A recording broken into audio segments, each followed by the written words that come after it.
Hello, in this video I'm going to go over how to bring in our squid guys subsurface and all the other textures you need to export out. So if you go to File, Export Textures, that's how you get all the textures out. We've done that a few times. And I'm not going to export sclera, so I've only exported the iris and the skin. One thing before you send it out, I would just check your array and to see if it's looking like something that you want for the skin, something like this. And if it's not, then use a levels on top of that.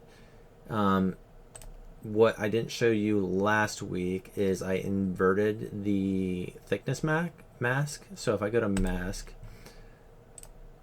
I brought in the thickness mesh map, and then I inverted it, and then by default it's like this. I brought it up so that it gets more subsurface here, and then even more subsurface on the edges of things. All right. So the next thing is when we export all this out, it won't export out a subsurface mask that we'll need. So what we'll do is right-click this and go over to export mask to file, and just export this out as like a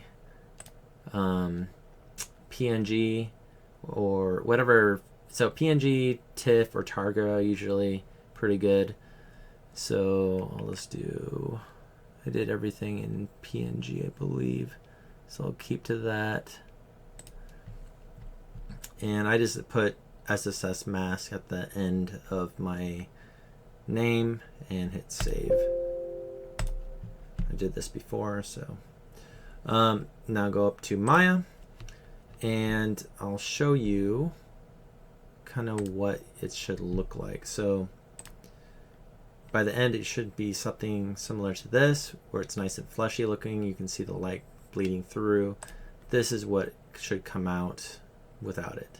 So there's a big difference in the liveliness of it.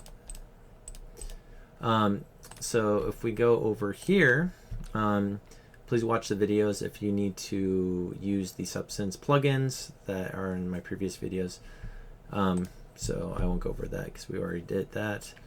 What we'll need to do is, another thing I did was rotate my environment. So just go to your channel box and rotate it by Y so that the light is basically right behind.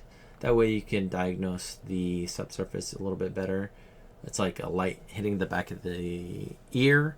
This is easier to see kind of the result, or you diagnose how much subsurface there actually is.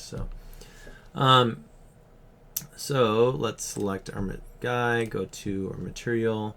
If it's not showing up, right click graph materials to viewport selection. And then I need to go, so if I, over here I select this guy, go down, there is the specular, there's the transmission, that was like the glassy material, and then subsurface. So if I crank this all the way up and then go to my render, it will look kind of crazy, but I want you to see what that looks like. So it'll look something like this, which is kind of weird looking. It probably won't be red because I already did this. I adjusted the parameters. It'll probably be a white, and there we go. Probably look something like this, which is kind of cool. So I'll close that out, and what you'll want to do is to plug in that SSS mask to the weight. So I'm going to click this grid, go to File, navigate to the mask that we made, the SSS mask. So there we are. So you should be able to see it. Open. This is an important little thing. It won't work without this. click on alpha's luminance. You need to click on that whenever there's like a black and white mask. Otherwise, you'll be wondering why your masks are not working.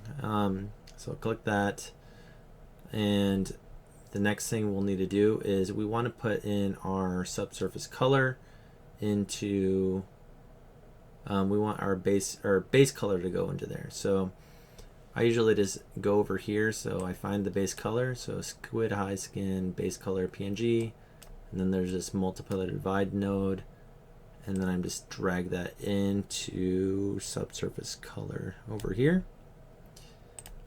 And the radius is basically the blood or whatever internal structure you want. So I'm going to make that into a red. And scale is the intensity.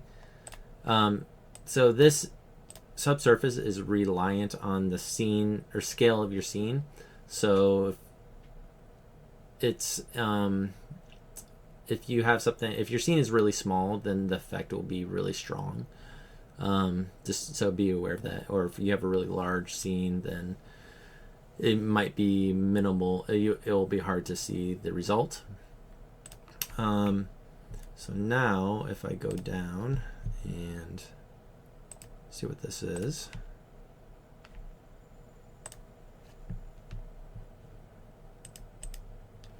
Sometimes clicking out, going back in, I probably forgot something, but it's always a good idea to go back and forth.